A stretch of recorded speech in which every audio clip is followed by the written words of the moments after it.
Hello and welcome to another edition of Really, I'm a Grandparent. I'm James Lye Jr. here on JLJ Media. Of course, I'm the JLJ of JLJ. Imagine that. And, I love having guests on the show because I've been talking about this subject throughout the 5 years of the show. I've been off and on mentioning each of my grandchildren. Many of you know they live in Sacramento, California, which is in Northern California, all five of them. I live in Los Angeles. California is a huge state. It takes about 8 hours to get there by car, 10 hours by train, a little over an hour by plane. But when you go on a plane, they're just an hour. You get to the airport and all that thing. So I can't just get up and go. It's not as always easy. So I've been telling you over the last couple of years, especially during the COVID time too, you guys started during COVID, what that has meant for me. As many of you guys know, it makes me sad, of course, but I have relationships with all of my grandchildren. But this person, I ran across her, she actually gives you ways to foster a relationship when you're not living in the same spot as your grandkids. So let me tell you a little bit about her first.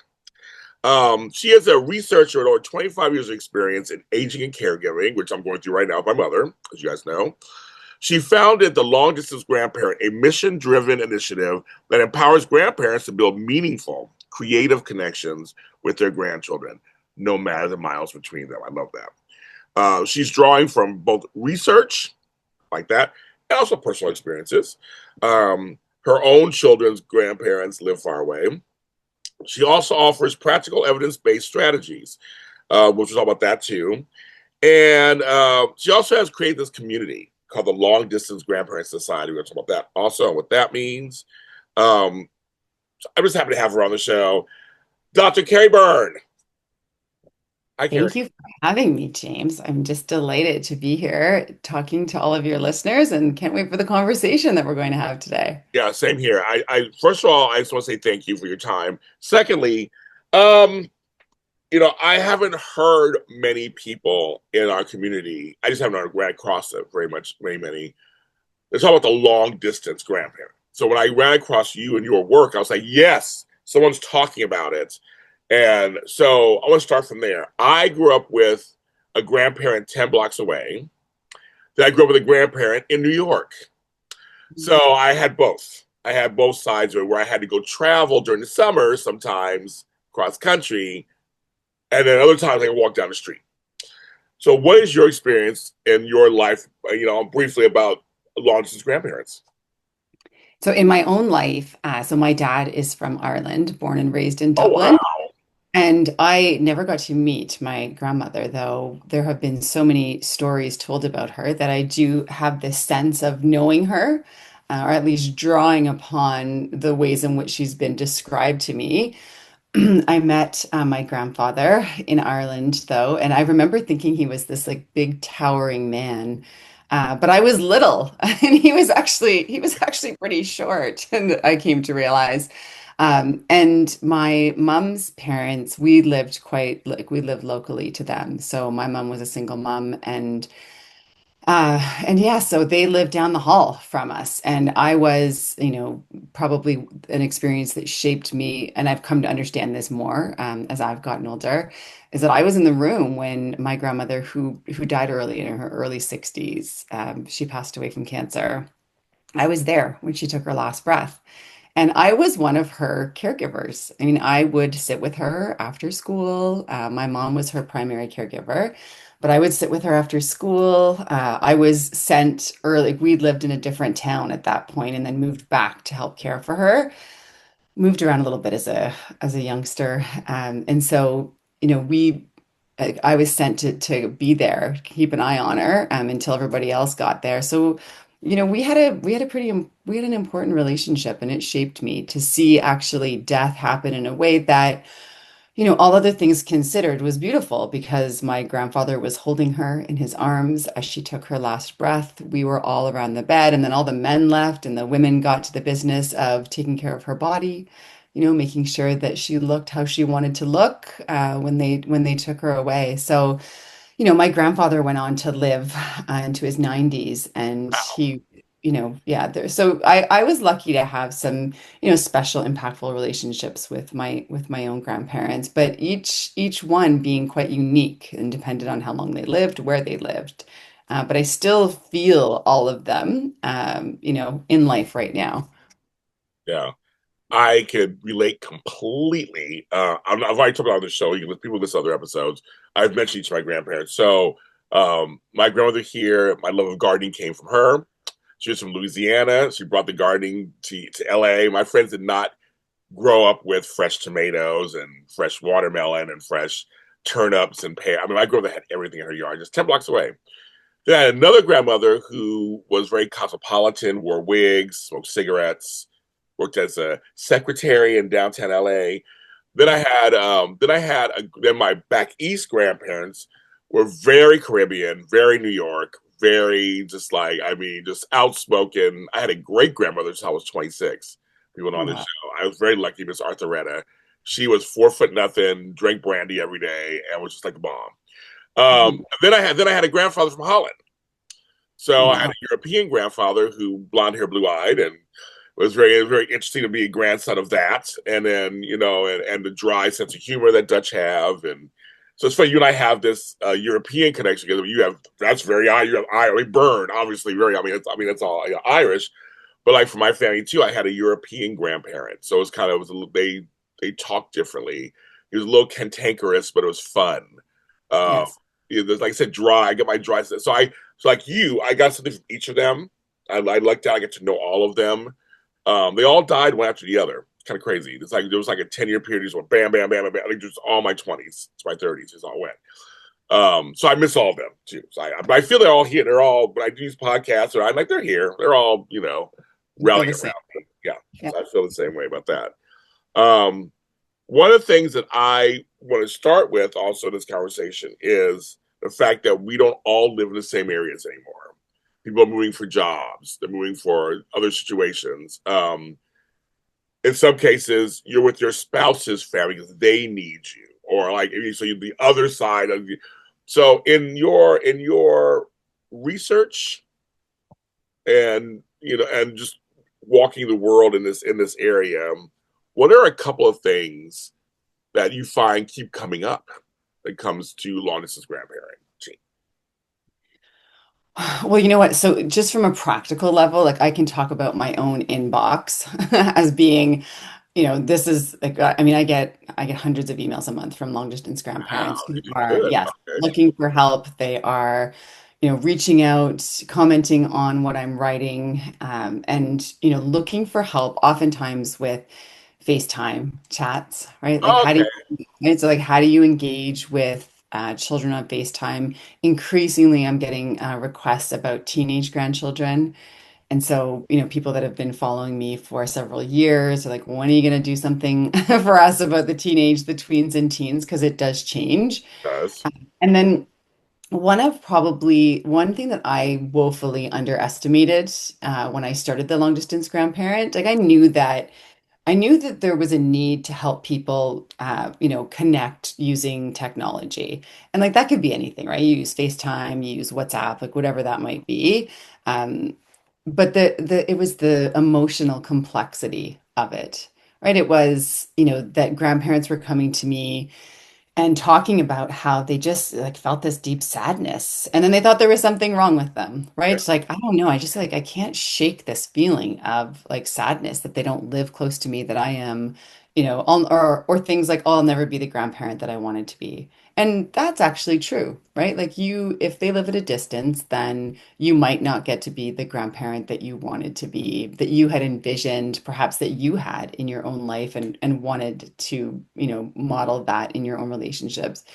But you can have a very important and meaningful relationship with your grandchildren, as you well know, James. It Yes. just takes, it takes extra effort, it takes a lot of extra work. And so I think probably the grief one, like I now call it long distance grandparent grief. I used to call it grand grief, and then it just kind of sounded too cutesy for something that's like Oh deeply yeah. emotional and painful for people, and that actually has to be processed and worked through.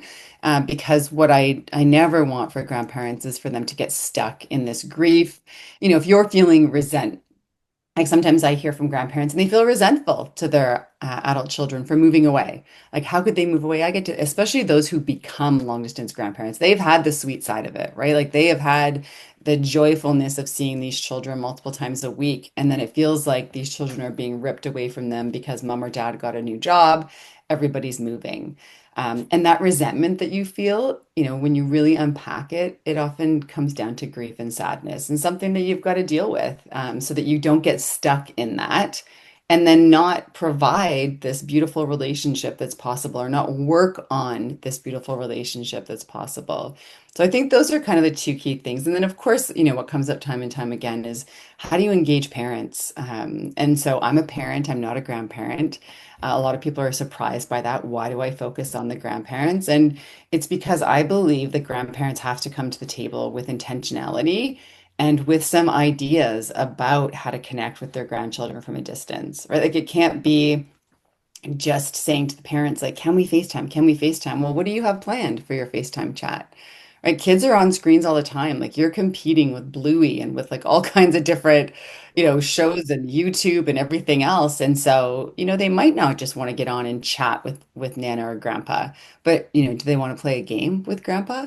Yeah, okay, come onto a FaceTime call and play a game and then have something ready, So there are a lot of things that grandparents can do, I think, that signal to the parents that they want to have this relationship.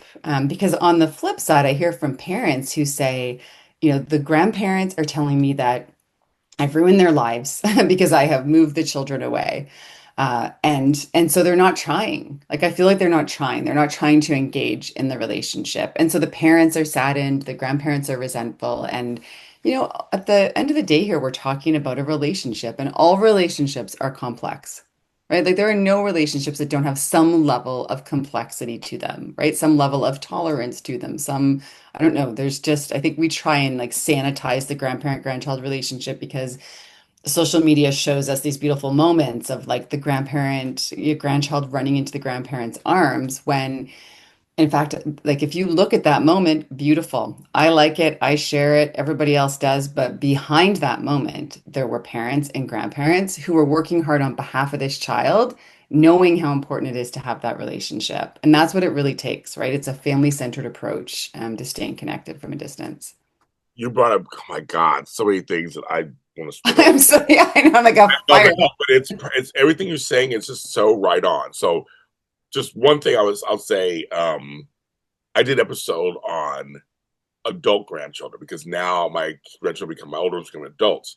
That was my highest rated episodes. So I get what you're saying that they're asking like, well, how do you do this? So I share experience. I share just experiences on my show, and I go, "What's my deal with my granddaughter? It's how we keep it like." It was kind of like weird because it does. That's one thing. You're right. It's like it changes, just like with your children, it changes. With your grandchildren, it changes too, and you're not their parent. So it's like how do you have to really be intentional in being in their lives as they get older and not just go, well, now they're 18 and they're like kind of standoffish, I'll just leave them alone. No, I insert myself in there. I mean, I'm your grandfather, so I'm gonna just and they actually kind of like it. I mean, it's because I'm not their parent. Also, hold a relationship. So I just want that's one thing we can talk about that later. But that's just something I really. But I would get back to the other thing you brought up, which is the loneliness, the guilt, the shame, all the stuff behind us. Who see for me, I didn't have a father really. He was not good. So I was the father I never had, right, to my daughters. Good. The first, so my kids, my grandkids, their childhood. So I guess the first 12 years of their lives, I was hands-on grandparent. Then I moved to help take care of my mother and family. So, so I extricated myself out of there. So my guilt and feelings are, oh no, but at least with them, I started something with them, so we're good. Like I'm with those first two. It's the new two that are 4 and 2 years old. They were born during the pandemic. We had a lockdown. I couldn't go see them. I've only seen them a couple of times in person since. Like it's been like this weird. I'm like, now you said it. I was like, oh my God, that's why I'm on the show. How can I be the grandfather to them that I really want to be when they live there and I live here? That is a major thing. Major. Well, and this is the majority of grandparents that I hear from are ones who have grandchildren who are younger. They want to get off on the right foot. They want to, they recognize that they have to do something different in order to stay connected. And I think that, I teach grandparents. Well, I always kind of say, like, I teach grandparents how to be interesting on a video chat. And so, right, like, I mean, because getting on, like, how was your day? Or, I mean, and oftentimes, like, with a 2-year-old, or 1-year-old, you're in like a tornado state, anyways, right? Like, you are looking up their nose. Yes. And that's fine. And you want to sit there and you want to look up their nose. If it takes a year of looking up their nose or at the ceiling, then you do that and Yep. you do it joyfully. You find a way to show Okay. up. This is like the best view I've ever had, because Yes. that is signaling to the parents that you're here to connect, whatever it looks like. They don't have to sit down and be like all proper in front of you asking grandpa questions. Right. It's okay if they take you on the move, and that's great. And so even if you feel like you're in the midst of a tornado, just go with it. Yeah. Um, I think that, it's important to position it as play with your grandchildren, but also sit back and think about, like, if you lived close by, then maybe you would be on a certain day of the week, picking them up after school, having them over for pancakes, taking them to their soccer practice, right? And so take that time and work on the relationship when you can't be in the relationship. And like, and honor yourself with that, right? So, if they have soccer practice on Thursday nights or little kickers or whatever it is, even if they're chasing butterflies, spend that time putting something together to send them in the mail, as an example, right? And I use soccer because that's what my kids are into. So it's the easiest example. It could be baseball, gymnastics, ballet, like who knows what it is that your grandchild is into. But spend that time learning a little bit. If they're into dinosaurs, you're going to learn about dinosaurs so that you can find out what they're into and connect with them. So spend time on the relationship when you can't be in the relationship, and do it consistently. So I teach grandparents, and I have grandparents that I work with who on the 15th of every month, they do their mail to their grandchildren. And so, on the 15th, right? Like, this is how habits are formed. Yeah. 15th, I'm supposed to be doing something. And Yeah. this is like, I'm supposed to be sending mail to my grandchild, because the mailbox is your superpower as a grandparent. That You are is very likely the only person sending them something in the mail. And it's like tucked, if you're in California, it's probably tucked amongst like real estate flyers, like it is here. it is. People rarely get bills anymore. It's just like Right. everything's for sale. And so, Yes. especially for your grandchildren, James, it's like, be the bright, fun envelope with stickers all over it, that says like, this mail is fun, right? Like, no, I don't want anyone sending like white envelopes with just Yes. like their grandchild's name on it. Like, make it look fun, make it stand out. And so, those things, and you can send something in the mail to do together. So I know a lot of grandparents like to Amazon things to their grandchildren, and the parents are like, stop sending stuff, we have too much stuff. But if you're going to send just a little pack of Play-Doh, then send one to yourself, meet on a video chat, and make something with Play-Doh, so it's a play date that you're having. So, and like, technology is giving us a lot of ways that we can connect. But if you come back to basics with younger children especially, they just want to play, right? That's how you build relationships. That's how you nurture them over time. And then you're consistent with it over time. So one of the things you say, I completely agree with. As we're recording this will be out later. As we're recording this, it's my grandson Ryland's birthday. Mhm. So he's 19 today, which I still can't believe he's 19. My little toe-headed crying baby who cried when I left every time is now 19 years old in college. I can't believe it, play baseball. So what I always do with my grandkids, my mother and I do this. She's their great grandmother, obviously. So we do this thing because we're the LA family. We always like we're the LA family. So we do things bigger, and I'm theatrical, so I do things bigger. So it's funny you say that. Kerry is correct, folks. Stand out. So I don't send little tiny birthday cards. So for his birthday, he's not watching it. He's already passed his birthday anyway by the time it's come out. I got a giant birthday card. It's like this big Mhm. for the year he was born, 2006, all this stuff on it. And then I give $2 bills as gifts. I'm known as a $2 bill person. So Mhm. I gave him 18 $2 bills and a $1 bill for 19. That's one of the gifts. I had some another gift, but I always, so it's just funny you say that. I also, when I'm Papa Jamie. So when Papa Jamie Mhm. sends something, they know it's from me. All the kids, they know, oh, it's Papa Jamie sent this because I do little, or where I send my granddaughter, because I have one granddaughter out of four. I got four grandsons. So then I'll send her odd shaped packages. So when it comes, it's Papa Jamie. I know it's Papa Jamie. Like it's just it's funny. I didn't even learn that. I started doing that because I know I wanted something different. And then also what we do, and I will say people at home listening or watching this, they may have a little celebration, whatever. And there's times I'll be on the phone, FaceTime, and we're singing happy birthday together, whatever. But when it comes to opening my present, we always FaceTime if I'm not there. So like Rylan will probably call me later today. We'll FaceTime and he opens the presents in front of me. Yes. So we do it together. And so I'm with Kerry completely on all that. But I was probably standing out. It's funny. I never heard anybody say it before. I've been doing that for years just because I'm very theatrical, as you can tell. Very big. I'm a big personality. So I just kind of, I've always, and they try to do it to me too. So for my birthday this year, they sent me one of those things. I had no idea what it was. My friend knew because I had him to record me opening it for them. We're at a restaurant, and he stood back like, "Why are you standing back?" It's when you open it up and everything flies out of it. It's one of those things. Oh, yes, I've seen those. Yeah. Scared the S out of me. And for like, Yeah. oh my god, and they couldn't stop laughing. But it was really cute the way all these butterflies came out and stuff. So we do try to outdo it. We that's one thing that we do. So I agree with Kerry completely. Set up something that's just very unique.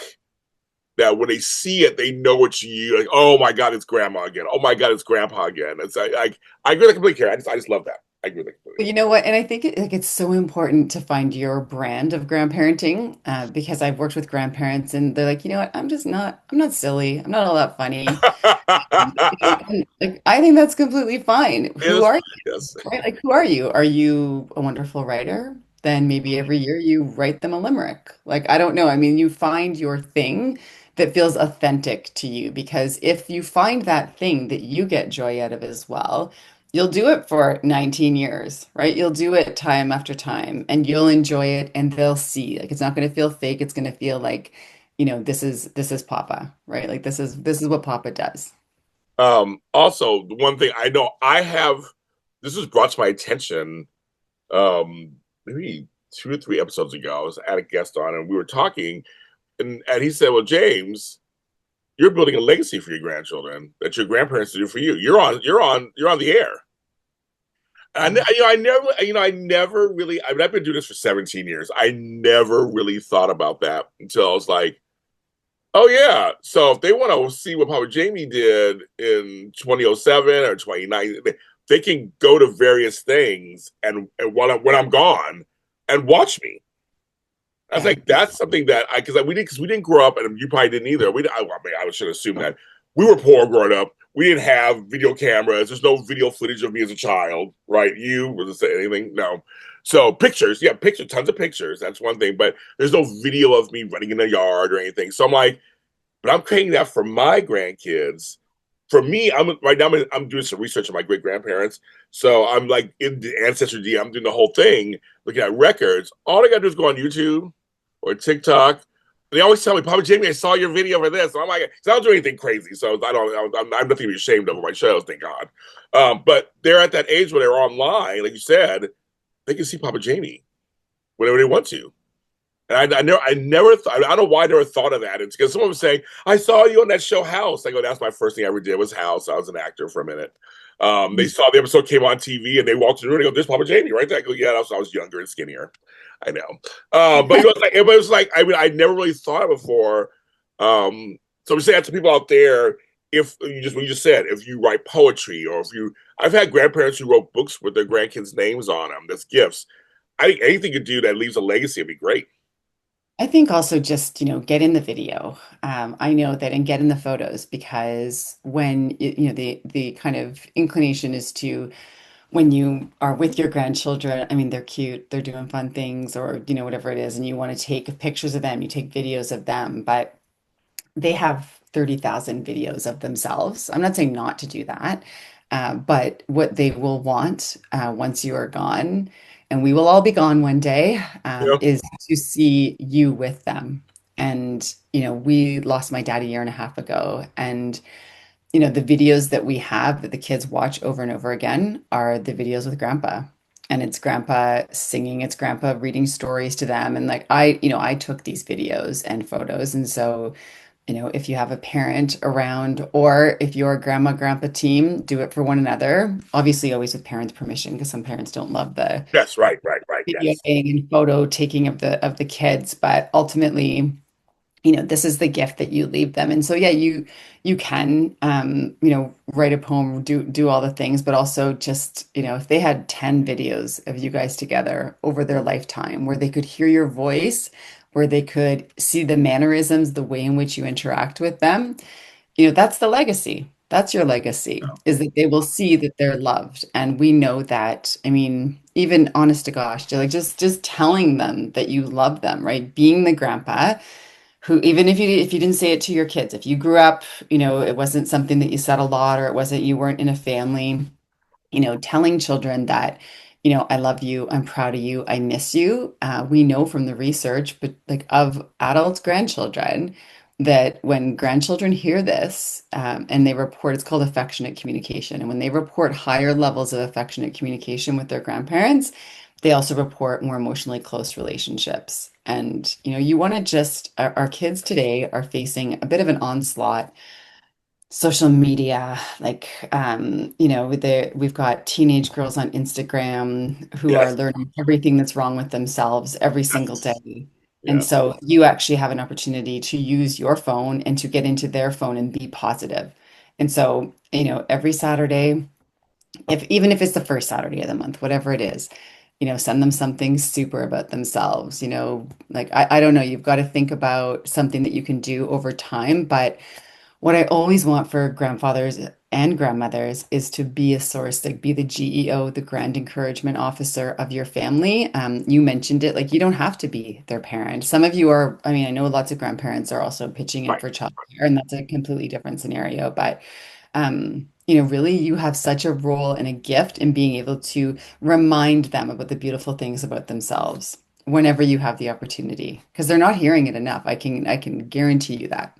And I want to say, and I want to piggyback off that, and say that Kerry is I complete 1,000% because sometimes when you're parenting, you're in parent mode. You're so busy. Most parents are working still. Yeah. You're working. You're taking care. Maybe you have two or three kids. You try to give everybody attention. Like you're a great source of added added extra emotional support. And I know because I have one granddaughter. So I said I have these four grandsons, one granddaughter. I had two daughters. So I'm a girl dad completely, totally all the way. That's my wheelhouse, right? So when I got it, my first grandson, I was so excited because I never had a son and everything. I could think, well, I'm in it, but and I'm close to all of them. I mean, they all know this, but I am the closest to my granddaughter. For some reason, we just maybe because I'm used But to going, we have a personalities are the same, the whole thing. So I'm one of those people who says you got to watch your words. So that's why I'm piggyback off this with you. I always said to her, even from little, I never said, you're going to be a heartbreaker. I hate that kind of talk with little girls. But I always would say things like, my beautiful granddaughter, my smart granddaughter. I would always say that. I would always follow it up with, you're beautiful. You're my athletic. You're so, man, I love that you're so good at sport. Like I always, even to this day, will say, make sure I don't just say, you're so pretty. You're so beautiful. Oh my God. Because I noticed that she was getting complexes outside of me, getting complexes. So I'm like, no, you are beautiful, but you're also very smart. I trust your judgment. I used to always say certain words yes. to her. Sorry, I just something I just agree with that completely.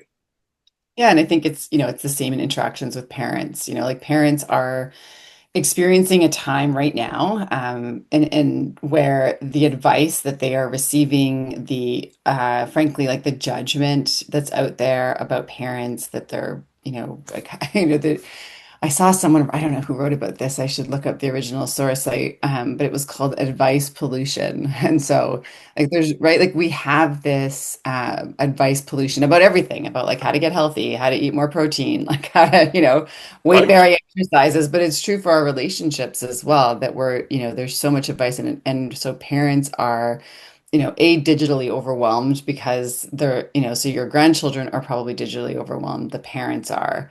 And unfortunately, a lot of what is consumed is not like positive messaging, right? There's a lot of negative messaging out there, like, why did you yell at your kids today? And it's like, because I was tired and frustrated and right? Like, and I asked them nicely the first three times. And Yeah. so Yeah. Yeah. Yeah. but like all it takes is like mindlessly scrolling Instagram for someone to tell you, all the things that you did wrong Yes. that day. And so Yeah. I think being a source of encouragement for the parents as well, when you see their awesomeness as a parent, you want to take the opportunity to let them know. And I love what you're doing with your granddaughter because, yeah, certainly it's a great role, right? Like you're strong. I see how hard you're working. It's just little things that you can text them, that you can pop into your mail, write it on an envelope, right? Like, I mean, little extra, it's just like an extra oomph that you're giving them along the way. And I like that in that I can talk to you forever. I have to end the podcast. You have to come back. You have to come back. I want to continue. I got more stuff I want to talk to you about. You have to come back if you'll have me. Of Um, course. okay. So, but how I kind of want to get this is we have to give parents some grace. It's a different world than when I was a parent. I know for I mean I was a parent 30 almost 40 years ago when I started out. So it's a whole different world than the late 80s, early 90s. There are things that, like I said, watch my kids deal with cell phones. I didn't, my kids, we didn't have cell phone when they were, I mean, it was just the beginning of my kids dealing with cell phone. They're already, I mean, now how young do you can give a kid a cell phone? Um, with my kids, it was dating. It was like, well, or wearing makeup. We didn't let my daughters wear makeup until they were like 13 or 14, or like, it's like there's all this stuff that they're dealing with now. And now there was no social media when my kids were coming up. There was the Spice Girls. I mean, that was fun. But like, I have to give them grace. I think we should give our kids. It's hard to watch your kids' parents sometimes. I totally get it. You're thinking I wouldn't do it that way, but you have to kind of take yourself out of that, and also just remember the world's a whole different place than it was when you were parenting them. You're a parent now, so you're seeing that. You're seeing that. You're how the world's just like something else. Yeah, listen, and I see, commentary on social media, and it'll be grandparents saying like, oh, we raise kids, like we know what it's like. What's, kind of almost like what's all the fuss about? Like, just, do A and it'll be fine, or we did this and you turned out fine. And I think Anymore. I think that what grandparents really underestimate is the level of stress that comes with screen time. And that can be, it's like how much screen time can you get? How much video game time? How much, like I have two boys and now we're facing all of this. And so when do they get a phone? My son just went into middle school and my feeling is like, no way, not Right. happening. Right. That's not, other parents make different decisions. And so it's a level of stress that it's actually quite intense. I think about it a lot. I spend a lot of time on it because I know how much it will influence my kids. I know from research, I know that screen time will influence who they become as human beings. And so it's like it put everything that we have to deal with, right? Food, like any kind of disciplinary techniques, all the things that grandparents dealt with, and then like add a huge layer of screen time that is, even if you're a young grandparent, like it has changed in the last 5 years, 10 years, but like the last 5 years, big, big spike in like what things look like online that parents have to be even further ahead. So, yeah, give grandparents grace. I wrote a blog called Bite Your Tongue with Love because I know grandparents like we're walking on eggshells, we're biting our tongue, and it's like if we just do this little reframe where it's like I'm not going to say anything right now because that's not the most loving thing that I can do for this family right now. I want to say it, I get it, like it is on the tip of your tongue, and you need to bite it, and I'm going to say just bite it, bite your tongue. Don't say the thing. You don't have to. Like you will not be ruined if you don't say the thing. Leave their house, say it to your friend, say it to your spouse, say it to someone else. You get to think it. Like I never say that you don't get to Yeah. think it. Right. Of Right. course, we all have thoughts and feelings about like, what people should do and how they should live their lives. Right. But I think that the most generous thing that you can do, and the most graceful thing is sometimes to not say it at all. And I would flip that too. I think that parents need to give grandparents a huge amount of grace as well. Yeah. Because I think that the expectations sometimes that parents have of grandparents to like, know all the things that they've spent like, a year reading about on Instagram, it's not realistic. And so parents will make mistakes, grandparents will make mistakes. But again, full circle moment here, we're in a relationship and relationships have complexities, different personalities. And if we're not giving each other grace, then we really risk the relationship. And ultimately, we risk our children not having one of the most beneficial relationships that they can have in their life. Well, end it there. And I just and all I will add to that is I try to remember we're working together for the grandchild. Yes. As parent and grandparent, we're supposed to be as one. So I that's where I always come from, a place of that. I'm just like, okay, what can I do to support my kids and my grandkids?